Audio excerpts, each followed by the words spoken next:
Assalamualaikum warahmatullahi wabarakatuh. Ensiklopedia Al-Fatih kembali ke hadapan Anda untuk berbagi info Islami. Semoga menginspirasi aktivitas Anda hari ini.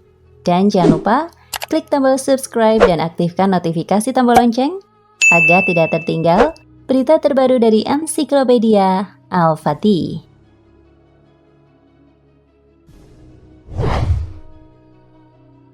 Di akhir zaman kelak, Rasulullah Shallallahu Alaihi Wasallam mengabarkan bahwasanya akan datang seseorang yang akan merusak keimanan seorang Muslim. Ia hadir dengan berbagai macam tipu daya hingga membuat orang lain terlena, dan apa yang dikatakannya itu seperti benar padahal salah, dan akan menjerumuskan pada jurang penyesalan. Itulah Dajjal, orang yang bertuliskan kafir pada keningnya dan hanya terlihat oleh orang beriman. Namun di zaman Nabi, sosok Dajjal tersebut sempat disangkakan kepada seorang pria yang bernama Ibnu Sayyad. Ada banyak pendapat mengenai dirinya, apakah termasuk Dajjal atau bukan. Baik dari kisah-kisah yang ada maupun pendapat para ulama mengenai hal tersebut. Lantas bagaimana kisah Ibnu Sayyad sebenarnya? Dalam hadis digambarkan bagaimana observasi Nabi Muhammad SAW atas Ibnu Sayyad itu melibatkan sekelompok sahabat besar, termasuk Abu Bakar, Umar, Ubay bin Ka'ab, Abu Dzar, dan Jabir sendiri. Sepertinya ada sesuatu yang penting yang menjadi fokus pikiran Nabi, juga para sahabat, sehingga membutuhkan penyelidikan berulang itu. Apa sesuatu yang penting itu? Apakah sesuatu yang penting itu pengalaman magis Ibnu Sayyad? Kekuatan supranatural dan perilaku magis sudah dikenal di kalangan Arab. Nabi bersama sekelompok sahabat berbondong-bondong datang untuk memastikan sesuatu kenyataan yang setidaknya penting bagi mereka dan umatnya. Perlu kiranya dimulai dari gejala awal yang mendorong mereka melakukan observasi berjamaah, yaitu hal-hal yang melekat pada Ibnu Sayyad, seperti keberadaannya sebagai anak laki-laki yang lahir dari wanita Yahudi yang non-muslim berada dalam lindungan kekuasaan Islam. Anak kecil atau gulam atau remaja yang mendekati usia balik, lahir dalam keadaan buta sebelah matanya, mamsuhah al-ain, dan bernasib malang, taliah al-nab. Ciri-ciri ini juga terkait dengan identitas populer dari Dajjal. Sebagaimana terdapat dalam banyak hadis, Sahih Bukhari nomor 2829, dan karena itu dilakukan observasi. Observasi ini bahkan juga berlangsung secara tidak langsung. Dalam riwayat Abu Dzar, ia mengaku diutus oleh Nabi untuk menemui ibu dari Ibnu Sayyad yang menanyainya tentang beberapa hal, seperti berapa lama ibunya mengandungnya, dan bagaimana tangisan anaknya saat keluar lahir.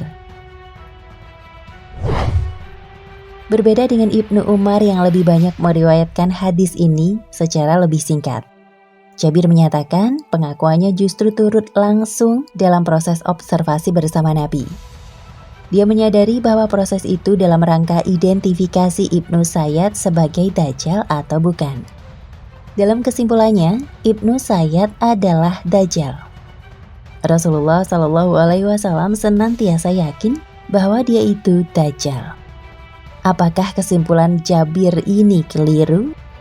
Apakah penilaian Muhammad Iqbal tentang para ahli hadis bahwa mereka sama sekali salah paham hingga menafsirkan menurut cara mereka sendiri yang polos, menyindir kesimpulan ini? Ketika itu di kota Madinah ada seorang anak Yahudi bernama Ibnu Sayyad. Sebagian ulama menyatakan bahwa dia dikira sebagian sahabat sebagai Dajjal, padahal bukan. Dia hanyalah orang biasa. Disebutkan dalam kitab Sahih bahwa Ibnu Sayyad menyertai Abu Sa'id dalam perjalanan antara Mekah dan Madinah. Ia mengaku kepada Abu Sa'id terkait omongan orang yang menyebutnya Dajjal.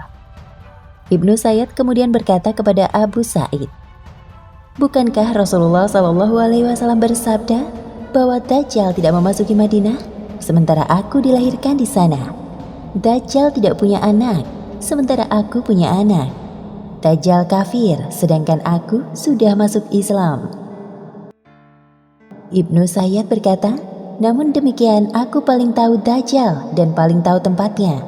Andaikan aku menjadi dia, tentu aku tidak membenci hal itu.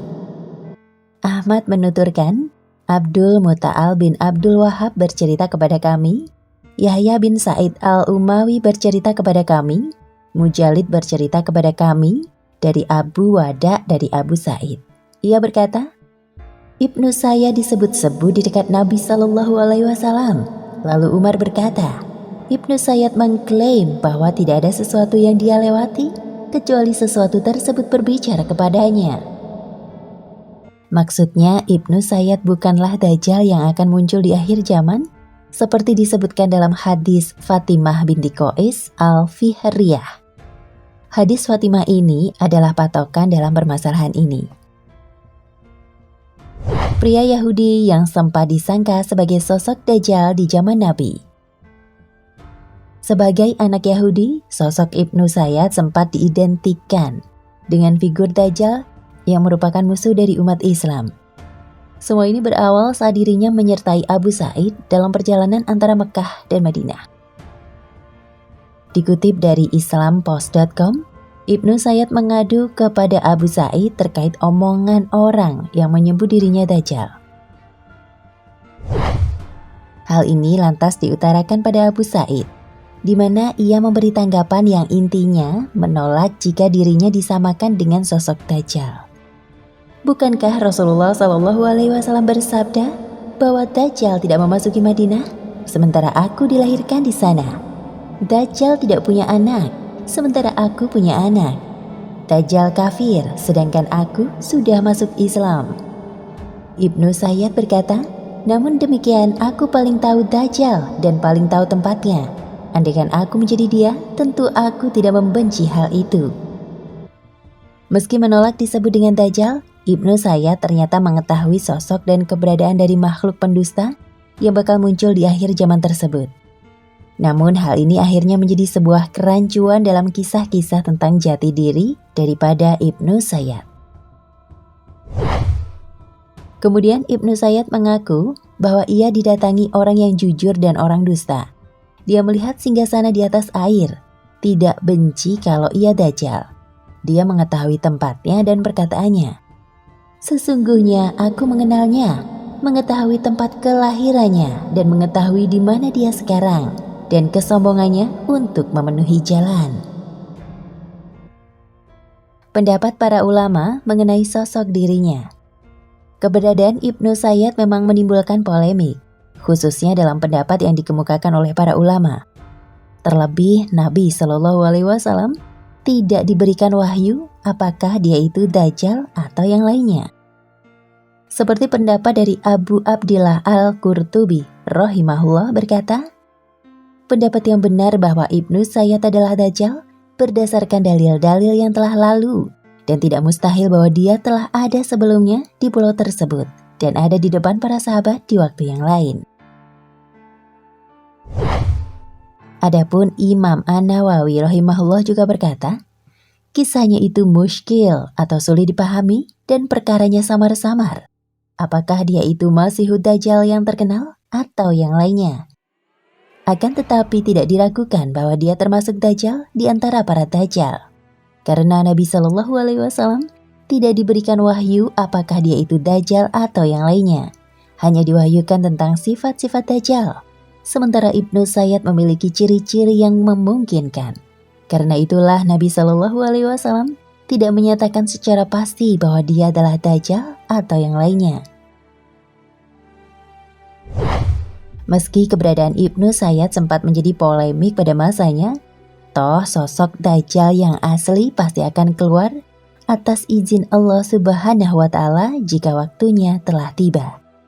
Sebagai orang yang beriman, tentu kita harus menyiapkan diri dengan berbagai amal dan ibadah sesuai tuntunan Al-Quran dan Sunnah yang diajarkan oleh Rasulullah SAW agar selamat dari fitnah dan tipu dayanya. Nah, pemirsa Ensiklopedia Al-Fatih, sampai di sini perjumpaan kita kali ini. Semoga menginspirasi.